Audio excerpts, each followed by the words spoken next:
Kitchen express को आपण मन को स्वागत करुच्ची। मुझे चाउमिन करुच्ची नूडल्स रो 2टा पैकेट नहीं आपको टिके गरम पानी देके सिझे दौची। मेठी 3टा पियाज नहीं काटिकी रखी देछि, 3टा शिमला मिर्ची नहीं काटी देछि, आ 6टा अंडा देछि।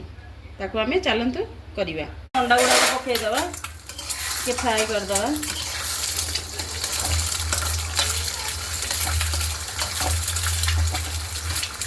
स्लाइट टिके लुण पकईदेवा स्वाद अनुसार, मिक्स करदे।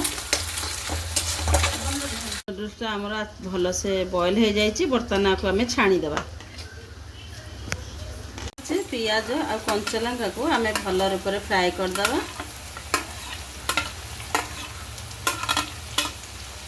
आमर शिमला मिर्ची, कंचा लंका, पियाज, टमाटर, लंका पाउडर, चिकन मसला ये समस्त जिनस आम ऐड कर देचु। बर्तमान मसला रेडी हो जाए। आम बर्तमान नूडल्स को पकेवा।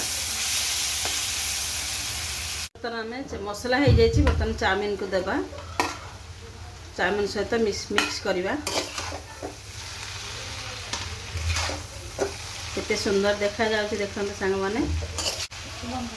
देखंतु आम नूडल्स बनैछु केते सुंदर होइछि। अंडा भी पकेइछि देखंतु।